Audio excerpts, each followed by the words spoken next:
ओम नमः शिवाय। आप सभी को हरतालिका तीज की हार्दिक शुभकामनाएं। भगवान शिव मां पार्वती की कृपा आप सभी पर सदा सर्वदा बनी रहे। आज के वीडियो में आप सुनेंगे हरतालिका तीज व्रत की कथा।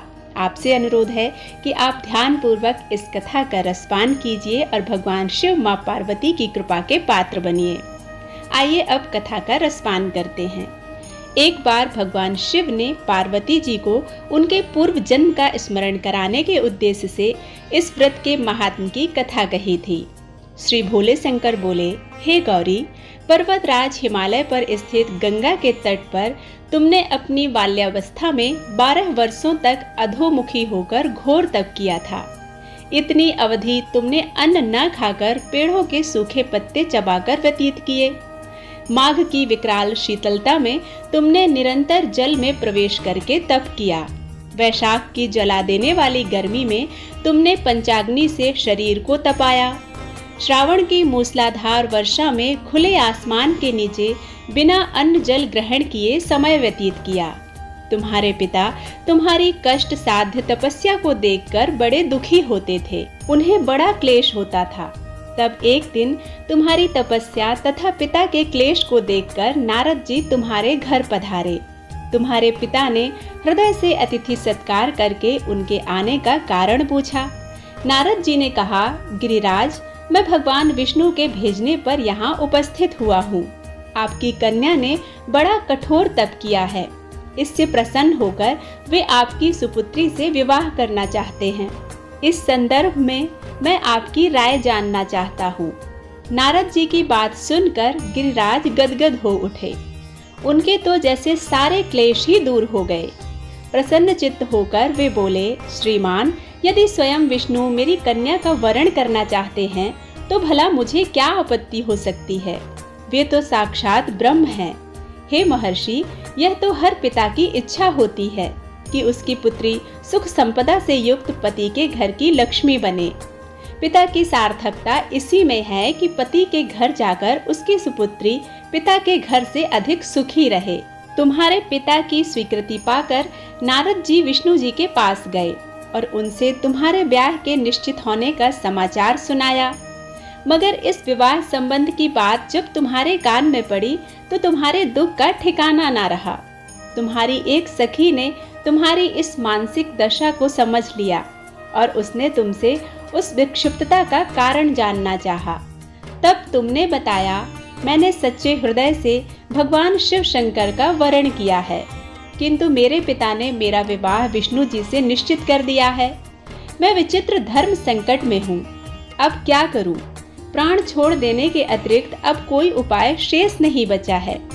तुम्हारी सखी बड़ी ही समझदार और सूझबूझ वाली थी। उसने कहा, सखी, प्राण त्यागने का इसमें कारण ही क्या है? संकट के मौके पर धैर्य से काम लेना चाहिए।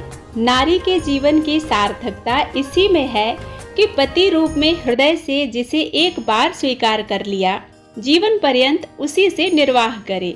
सच्ची आस्था और एक निष्ठा के समक्ष तो ईश्वर को भी समर्पण करना पड़ता है। मैं तुम्हें घनघोर जंगल में ले चलती हूँ, जो साधना स्थली भी हो और जहाँ तुम्हारे पिता तुम्हें खोज भी ना पाए। वहाँ तुम साधना में लीन हो जाना।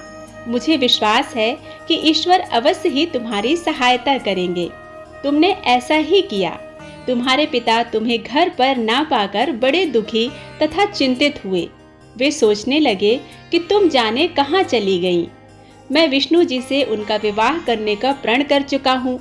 यदि भगवान विष्णु बारात लेकर आ गए और कन्या घर पर ना हुई तो बड़ा अपमान होगा। मैं तो कहीं मुंह दिखाने के योग्य भी नहीं रहूंगा। यही सब सोचकर गिरिराज ने जोर शोर से तुम्हारी खोज शुरू करवा दी।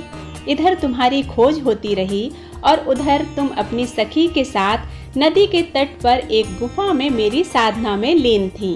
भाद्रपद शुक्ल तृतीया को हस्त नक्षत्र था। उस दिन तुमने रेत के शिवलिंग का निर्माण करके व्रत किया। रात भर मेरी स्तुति के गीत गाकर जागी। तुम्हारे इस कष्ट साध्य तपस्या के प्रभाव से मेरा आसन डोलने लगा। मेरी समाधि टूट गई। मैं तुरंत तुम्हारे समक्ष जा पहुंचा और तुम्हारी तपस्या से प्रसन्न होकर तुमसे वर मांगने के लिए कहा। तब अपनी तपस्या के फलस्वरूप मुझे अपने समक्ष पाकर तुमने कहा, मैं हृदय से आपको पति के रूप में वर्ण कर चुकी हूँ। यदि आप सचमुच मेरी तपस्या से प्रसन्न होकर आप यहाँ पधारे हैं तो मुझे अपनी अर्धांगिनी के रूप में स्वीकार कर लीजिए। तब मैं तथास्तु कहकर कैलाश पर्वत पर लौट आया। प्रातः होते ही तुमने पूजा की समस्त सामग्री को नदी में प्रवाहित करके अपनी सहेली सहित व्रत का पारण किया। उसी समय अपने मित्र बंधु व दरबारियों सहित गिरिराज तुम्हें खोजते खोजते वहां आ पहुँचे और तुम्हारी इस कष्ट साध्य तपस्या का कारण तथा उद्देश्य पूछा। उस समय तुम्हारी दशा को देखकर गिरिराज अत्यधिक दुखी हुए और पीड़ा के कारण उनकी आंखों से आंसू उमड़ आए। तुमने उनके आंसू पोंछते हुए विनम्र स्वर में कहा, पिताजी, मैंने अपने जीवन का अधिकांश समय कठोर तपस्या में बिताया है। मेरी इस तपस्या का उद्देश्य केवल यही था कि मैं महादेव को पति के रूप में पाना चाहती थी। आज मैं अपनी तपस्या की कसौटी पर खरी उतर चुकी हूँ। आप क्योंकि विष्णु जी से मेरा विवाह करने का निर्णय ले चुके थे, इसलिए मैं अपने आराध्य की खोज में घर छोड़कर चली आई। अब मैं आपके साथ इसी शर्त पर घर जाऊंगी कि आप मेरा विवाह विष्णु जी से ना करके महादेव जी से करेंगे। गिरिराज मान गए और तुम्हें घर ले गए। कुछ समय के पश्चात शास्त्रोक्त विधि विधान पूर्वक उन्होंने हम दोनों को विवाह सूत्र में बांध दिया।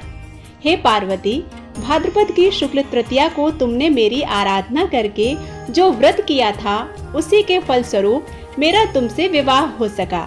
इसका महत्व यह है कि मैं इस व्रत को करने वाली कुमारियों को मनवांछित फल देता हूँ। इसलिए सौभाग्य की इच्छा करने वाली प्रत्येक युवती को यह व्रत पूरी एक निष्ठा और आस्था के साथ करना चाहिए।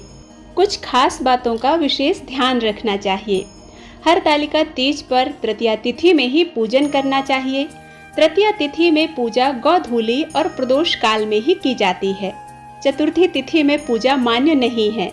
चतुर्थी में पारण किया जाता है। नवविवाहिताएं पहले इस व्रत को जिस तरह रख लेंगी, हमेशा उसी तरह से इस व्रत को करना चाहिए।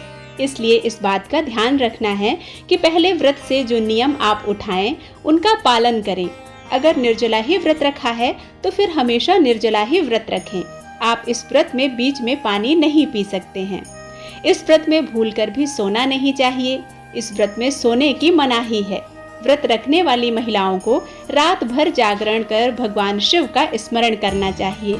इस दिन महिलाओं को 16 श्रृंगार करना चाहिए और साथ ही सुहाग का सामान सुहागिन महिलाओं को दान करना चाहिए। चतुर्थी तिथि यानी अगले दिन व्रत को खोला जाता है। व्रत की पारण विधि के अनुसार ही व्रत का पारण करना चाहिए। तीज व्रत में अन्न जल फल 24 घंटे कुछ नहीं खाना होता है। इसलिए इस व्रत का श्रद्धा पूर्वक पालन करना चाहिए। तीज का व्रत एक बार आपने शुरू कर दिया तो आपको इसे हर साल ही रखना होगा। अगर किसी साल बीमार हैं तो व्रत छोड़ नहीं सकते। ऐसे में आपको उद्यापन करना होगा या अपनी सासू माँ को इस व्रत को देना होगा। उनसे पूजा कराकर सुहाग सामग्री अपने आंचल में लेकर पूजा स्थल को प्रणाम करना चाहिए और अपनी सासू माँ को प्रणाम करके उनका आशीर्वाद लेना चाहिए। उम्मीद करती हूँ वीडियो में दी गई जानकारी और व्रत कथा आपको पसंद आई होगी। यदि आपको ये वीडियो पसंद आता है तो वीडियो को लाइक करके चैनल को सब्सक्राइब करना बिल्कुल मत भूलिएगा।